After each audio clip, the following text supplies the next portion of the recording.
Can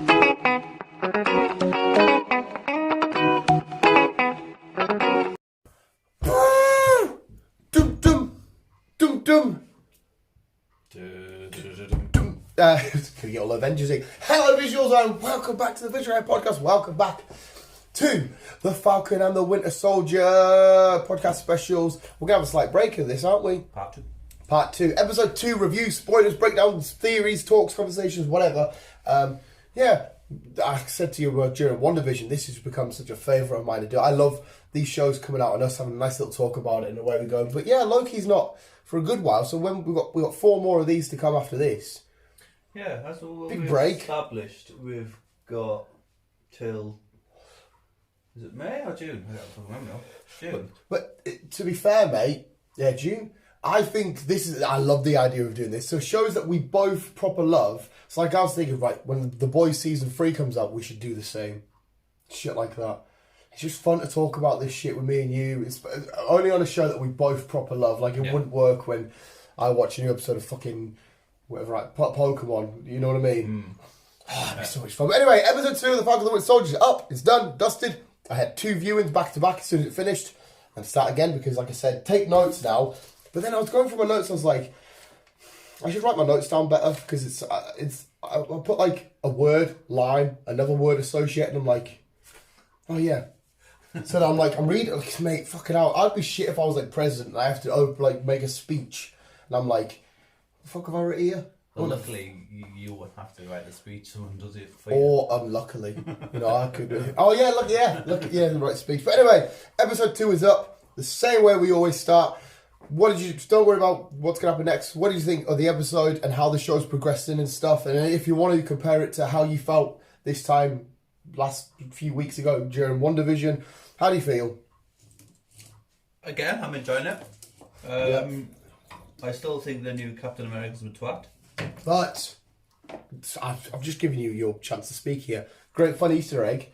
Obviously, it's Wyatt Russell, Kurt Russell's son. Kurt Russell played Ego, the Living Planet, father and son, both in the MCU. That's pretty cool. But sorry, carry on. I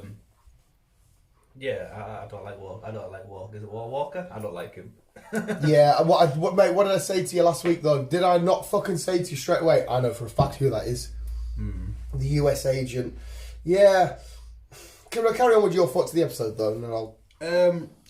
Throughout the episode, I enjoyed it. Obviously, Bucky's got some trust issues, as well as Sam's like trying to not fit in, but is obviously the race card still on the table in certain areas. Fucking hell! Imagine, and then they realise who he is. And like, oh, sorry. Imagine being the dickhead that stops an Avenger because you're being a bit racist. What the fuck's that about? Like, you turn around. Not only is it a dick move because it's racist, but this is an Avenger. Yeah. And don't get us wrong, he's not a fucking, a Thor Hulk level threat, but it's a fucking Avenger. Oh, it's fucking, it's nuts. So yeah, I'm enjoying it. I'm really enjoying it. It's like you get into know each character individually as you go on. Which I'm liking. It's nice looking at how the heroes are portrayed outside of the hero persona. I really am enjoying that aspect. It's so much fun seeing that. I do think there's some twist that's going to involve later on down the line. And I do think that probably Walker will be involved in it somehow. Yeah, he's 100% going to become bad. Like I said, he will be... I don't know if they're bound to. I think they will at some point say the US agent who I described last week, who he is and what he's... Even his other character, the other guy, I can't remember his name now. Yeah, I think Battlestar. Yeah, I think he's dodgy as well. He just looks a bit dodgy.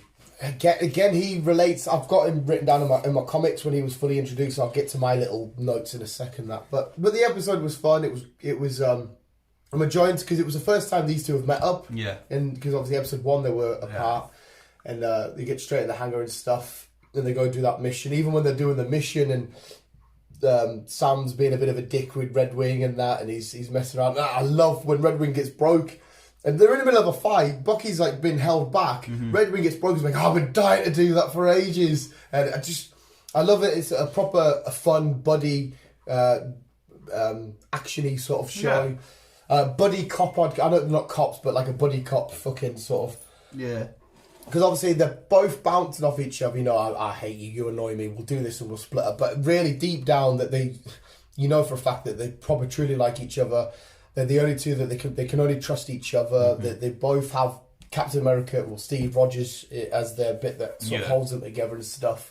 They're doing what they both think was best for Steve. Obviously, Falcon thought the best thing to do was gear up the shield, which in some respects you can understand, because if Captain America got to me and said, here's a shield, I'm like, I'm not fucking worthy for this shield. I shouldn't have the mantle as Steve. So I can see what Sam's saying, but also I can see Bucky can see this other guy, and he's like, you don't deserve the shield. Why the fuck did you give that up? You were given it by Steve. Yeah.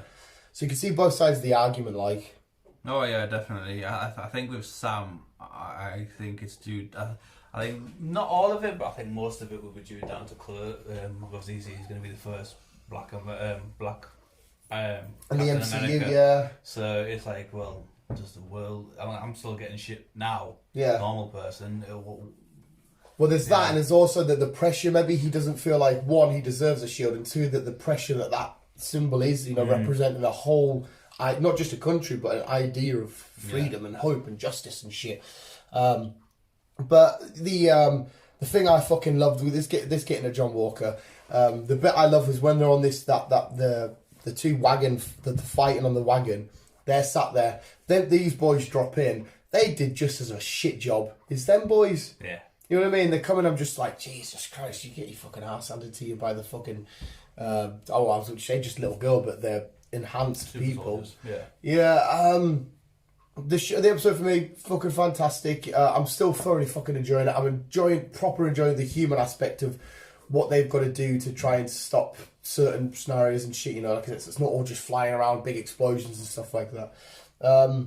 But I'm looking forward to, because obviously the end of it as well, because Zemo, we know is coming. We know Zemo at some point is going to have, whether he's already, this is his doing, if he's going to help them out, well, fuck knows what's going to happen. But at the end, they're like, we need to go talk to Zemo. And you're like, okay, shit, so he's bound to be a bad guy in this, but at the minute, the way it looks, just from what we've got, he's got nothing to do with anything. Is he even a bad guy? He's still just in jail. Yeah. What the fuck's going to happen there? Let's see. Right, if I can see. Yeah, I'll get through my little thingy sort of points. But one of the things I picked up on, which was quite funny, not funny, and funny but not funny at the same time. You spoke about the racism part. When the little boy calls him Black Falcon. Yeah. I thought that was kind of funny in the respect that I wonder if they're calling it, because if you look at a lot of the black characters, not just from Marvel, from all thingy, there's always black. So like you got Black Panther, thingy. Falcon. Over in DC, you've got Black Lightning. Yeah. He's a black guy. He's Black Lightning. So when the kid's like, oh, Black Falcon, I thought, Jesus Christ, are you just chucking it out there because usually the black characters have got the black in front of it? Yeah. Well, not usually, but sometimes. Which is weird, really, because you don't have the white people. You don't have white Iron Man. Yeah. You don't have white Spider-Man. Yeah, so it's just weird, really. Yeah, but I kind of fucking the way Sam turned it on the kid. He's like, "So what are you, black child? Or was it called black kid?" Black kid. And he's like, and Sam's like, "I got him. I got him." And he's like, "Go on." Yeah, John Walker. Like I said, I've written down. It's confirmed he is John Walker, but confirmed pure buzzing. And I put Wyatt Russell, fucking awesome actor. He was in J.J. Abrams' fucking film, The Nazi Zombies. Yeah. He's a fucking great actor. He was in the second Goon film. He is a really good actor, but you're right. I just want him to get away from that shield. Yeah, he's not worthy. Fair enough what he's done for his country and whatever else, but no, he's no Steve, as he said, and like I say, I think something twisty will happen with him because I don't trust him. No, he's either going to get power hungry, or because remember he said he's like, just stay out of the way. And then if you're not going to help, just stay out of the way. Yeah, as soon as he said that, I was like, nah, I don't fucking trust you. Yeah. See when he come flying in and he just sort of like, you're not going to do fuck all, are you? You're just going to get your ass handed to you like you did. When he's running like the football pitch and that, and he's everyone's like proper buzzing and loving it. I'm like, why is everyone proper buzzing over it? I understand that they've got their symbol back, Captain America, yeah. But it's like, how do you go from Steve Rogers, a true super soldier, to just, right, I understand that in his field, you know, he was a captain in the army, he's done a lot of amazing accomplishments, Medal of Honors and all that kind of shit. But is it still, but like I said to you, the US agent who is government picked, government controlled, government manipulated, maybe we'll find out later down the road that he's the perfect candidate for them to manipulate and do it their own sort of way and stuff like that. And of course, they spotted out as well that he's got a lot of rules and he's got boxes they need to tick, whereas Falcon and Sam, the free agents, do it however they need to be done. Something I point out I missed out from last week is I went back and rewatched last week's episode as well. I did new episode back to back, and I thought, fuck it, just go watch episode 1 again. In Madripoor, is in the credits, is in the end sequence, which, if you know comics, is an island. This is me gonna get a bit crazy hat on here. If you know what that is, it's got huge mutant ties. It's where Magneto and Wolverine used to go to, like, sort of be on their own and isolate and shit like that. I think at some stage we will visit this island of Madripoor. I'm not saying it's got mutant related stuff, but for them to bring it up was a little bit, why are you bringing this place up to not have to mention it? It was just in the credits bit that they show you it and stuff like that. I just thought it was quite fucking fun. And Bucky's code words were in the episode of last week's credits, and it's just quite interesting because if they're going to go meet Zemo's plan to split the Avengers and that stuff up was to trigger Bucky. If Bucky's going to be sat in a room with him, is he going to try and trigger the Winter Soldier again, or is he completely cured of the code words?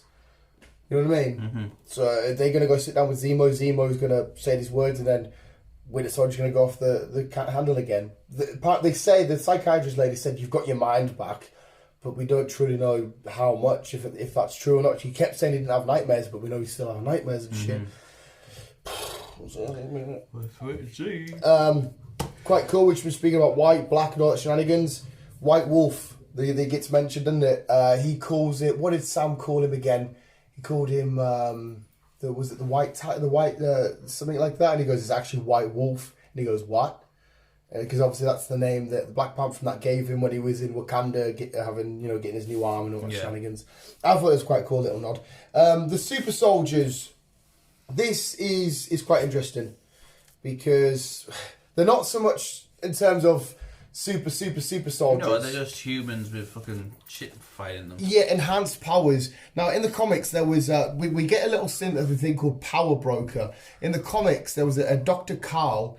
Dr. Carl, I couldn't remember. I should have Googled my fact check here, but Dr. Carl Summit, who had a program called the Power Broker program, which gives certain individuals their super strength and their super soldier shenanigans. Mm-hmm. So it looks to be as if there's somebody, whether it be Zemo, whether it be whoever it is, has relaunched this Power Broker program, giving certain individuals the super soldier, not the complete serum, but something to do with it. Yeah. Oh, please put hot water on. Sorry. That's alright. Sorry. Just the boiler! So I oh no. So yeah, somebody is doing this whole program because they want an army of super soldiers, whether it be for this flag smasher shenanigans or whoever it is. So it's going to be a case of one super soldier, a Falcon, against an army of enhanced people, let's say. Which is fucking, it's weird. Probably the best Easter egg of the whole lot. When they go to meet Saya Bradley, you know, the old fellow to meet. Right, that's cool. That's awesome. That was something that happened back in, it was the early 2000s. They did a comic issue of red, white, and black. And they did actually establish years ago there was a black super soldier. Yeah. So she's come down, she's just rocking back the spot, boilers on, rustling in the background.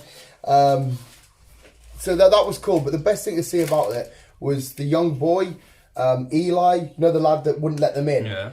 Now Eli in the comics is actually an important character because he becomes a character called Patriot, who leads the Young Avengers when the Avengers seems to have they seemed like not to exist anymore. They disbanded. So the Young Avengers was started, and he was injecting mutant growth hormones and blagging it to be super soldier serum.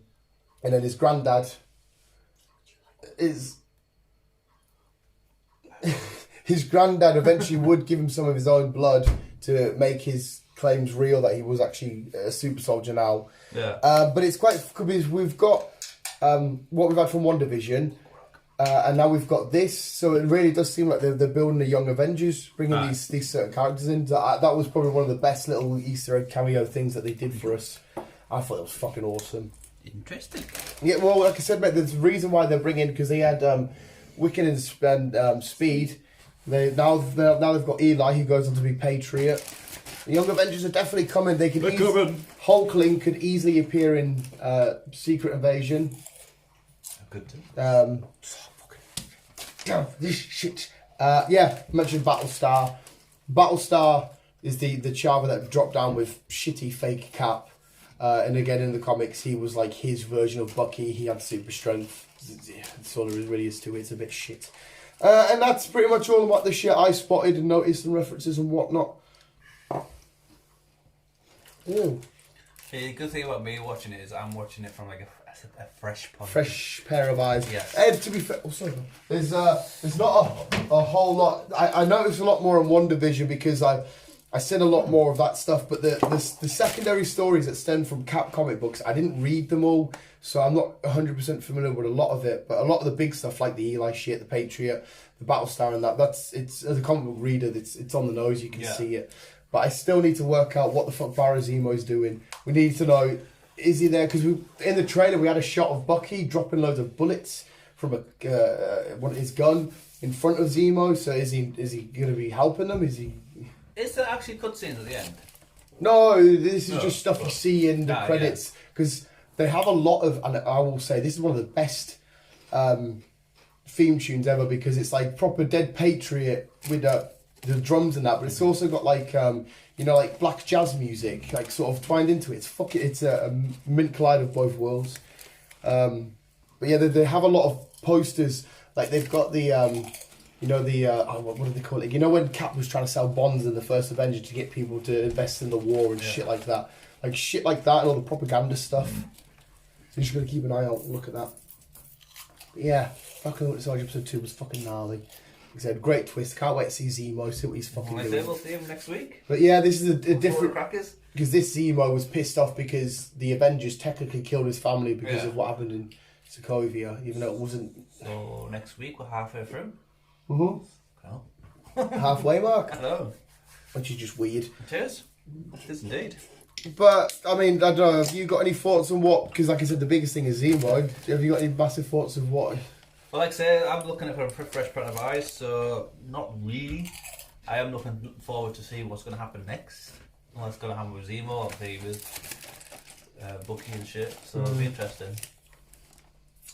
Oh, you watched it? I was about to say, what do you think? Yeah, Beast. Well, I mean, at least you get a nice little 2-hour binge watch.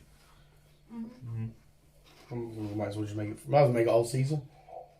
Right, well. I kind of feel slightly jealous of the people that haven't watched like One Division yet and they get to do it in a one-er.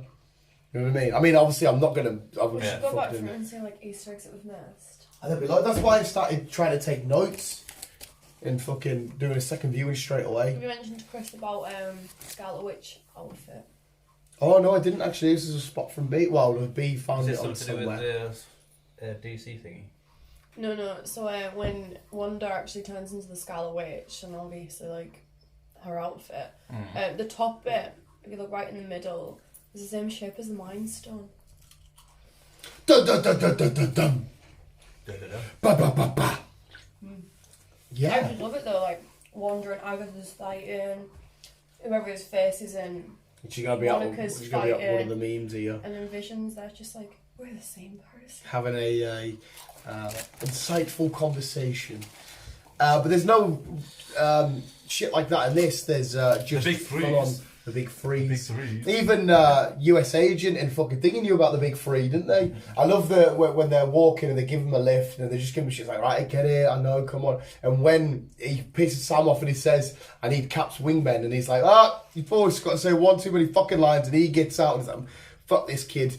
There's definitely going to be a big face-off with them. Something's going to happen. I'm going to say now, this isn't like obviously crazy theory, this is quite plausible theory. I think whether Zemo, the Flag Smashers, whoever it may be, will get their hands on US Agent, they'll manipulate him, he'll get a dose of this new serum that's going on, and he will get some sort of powers, and he'll get power hungry, and then that's when they'll battle. Because like I said, they've still got the shots of the Falcon training with Cap's shield, digging him off all the trees and shit like that. And I'm still saying that he's going to end the series with the shield, maybe a new outfit and that. Yeah, it looks like he probably will do, to be fair. Sounds like Bucky wants him to have it. Yeah, it does. Like I say, halfway through next week, so something's going to happen. Bucky's extremely lost without Cap, isn't he? You can tell Cap was one of the ones that was to help keeping him on the straight and narrow and shit, which is fair enough because his mind was completely fucked. Yeah. And imagine when he gets arrested because he breaks his bail probate, whatever it is. Imagine just arresting an Avenger. Yeah. Obviously, because he could have just snapped out them cuffs. He wanted, his finger arm. It was fucking. And I love the bit where where they leave the plane and he's like, no, I can make that jump. And then Falcon gets out, he does the flying, Bucky just, and it's like, I don't care, bro. I saw all of that. I love their fucking dynamic, they're so cool. Yeah, they balance off each other really well. It's a mint, man. But yeah, Young Avengers I think is now definitely on the way, it's happening. Zemo, I'm pretty sure still going to be a bad guy, but is he behind everything? Is he going to be the red herring that the trailer makes you think he's going to be the bad guy? But really it's some other shit. US Agent, will he actually be a reoccurring villain? Maybe at the end of this they get done and he comes back. Because the US Agent used like a black suit and all the shenanigans.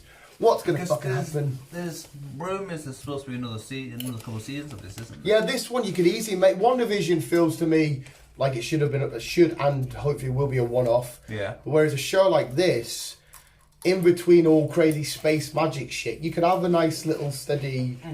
one of these, like Loki. Loki feels like it should maybe be. Oh no, Loki! You could keep going back and do different adventures through all the weird shenanigans that he's doing. Yeah, because like say he's jumping through loops, and so you could come and go.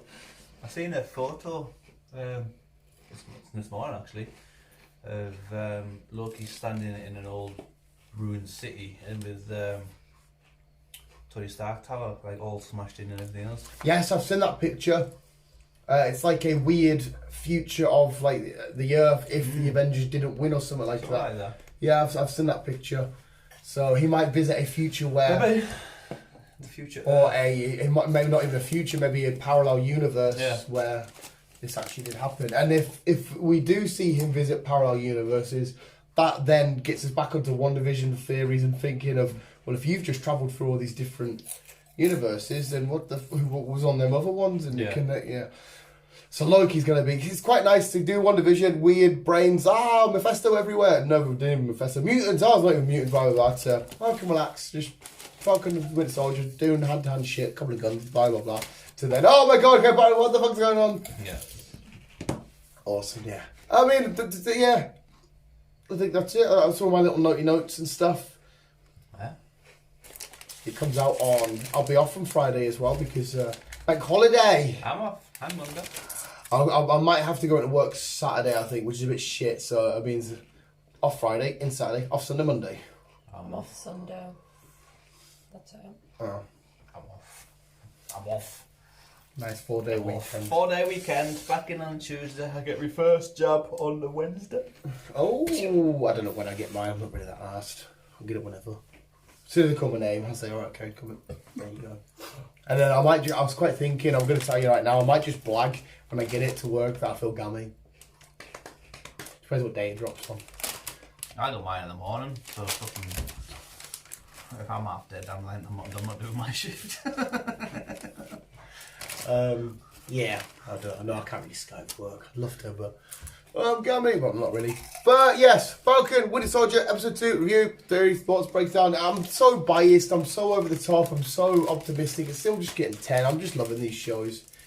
I'm happy to be in an MCU. That's the thing, Disney Plus, for something that's like new to TV series ish, they're doing well. They're doing fucking awesome. They're doing brilliant. But you watch them like you're watching a film. Yeah. I think that's why they're doing so well. It definitely feels like a big, epic, big screen event. Yes. And like we said to you, I tagged you that post, Black Widow coming to Disney Plus. Mm-hmm. I mean, don't get us wrong, I said to say it would be. Ideally, our cinema's open and we could be there. Fingers crossed at midnight. Is it July? Yeah. So fingers crossed Carlisle's open and there is a midnight because that's what I'd rather do. But at least... I was saying fingers crossed Carlisle's open. Lockdown's ending at the I know, but Carlisle cinemas... Yeah, I couldn't trust them as far as I could throw them. But at least if anything goes wrong, it's there on Disney and I will happily pay the, I think it's 20 quid? Is it 20 quid? I will happily pay the 20 quid for that. If I paid 20 quid for Mulan... You didn't pay 20 quid for Didn't pay 20 quid for Mulan. Did we not buy that in the end? Did we not? Oh. Like, what's the point in you spending 20 quid to watch something there and then? When guaranteed it's probably, you know. But then eventually along the line you've paid that extra 20 quid. And then it's going to be free for everyone. Like Mulan was. Did you watch that cartoon film on that Raya and Last Dragon? Well, I've not watched it. Have you watched it? No, I haven't watched it yet. It is on Vumu. A good copy of it as well. Can watch them later. Like I said, UFC. I was really shocked because, like you were saying, they've taken forever to get like Lord of the Rings Mystery Mini Funkos and all sorts of shit like that, and they're only starting to bring them out now. Yeah, this film's just came out on Disney. There was Funko Pops before the film came out. There's Lego sets before it came out. Yeah, but again, that's because this is all based on kids, and if kids see it, they want the toys, they want the figures, they push everything out now. Whereas a lot of kids would have seen Lord of the Rings and I've been too scary, not thingy enough. This film's more marketable to get more money, isn't it? I'm not a child, but I want the dragon. No, I'm not saying you're not. But you know what I mean? To the mass audience, a Disney film is way more marketable because kids see it, they want it. Our parents, we'll have to buy them the doll, the figure, the sets, whatever. Whereas Lord of the Rings, as much as it's fucking badass, I love it. It's like a lot of kids will be scared of that, seeing fucking orcs flying around and shit. Anyway, Sam, I was speaking of Lord of the Rings, they mentioned The Hobbit. This is the one where we got the little Hobbit quote. Mm-hmm. Awesome. Visuals, there you go. Go watch Falcon and the Winter Soldier. No. On Disney Plus now. Okay. Yeah, go watch it now. Yeah, Visuals, thank you for listening. We're always keeping you and keep on keeping on. And as always, love you, bye.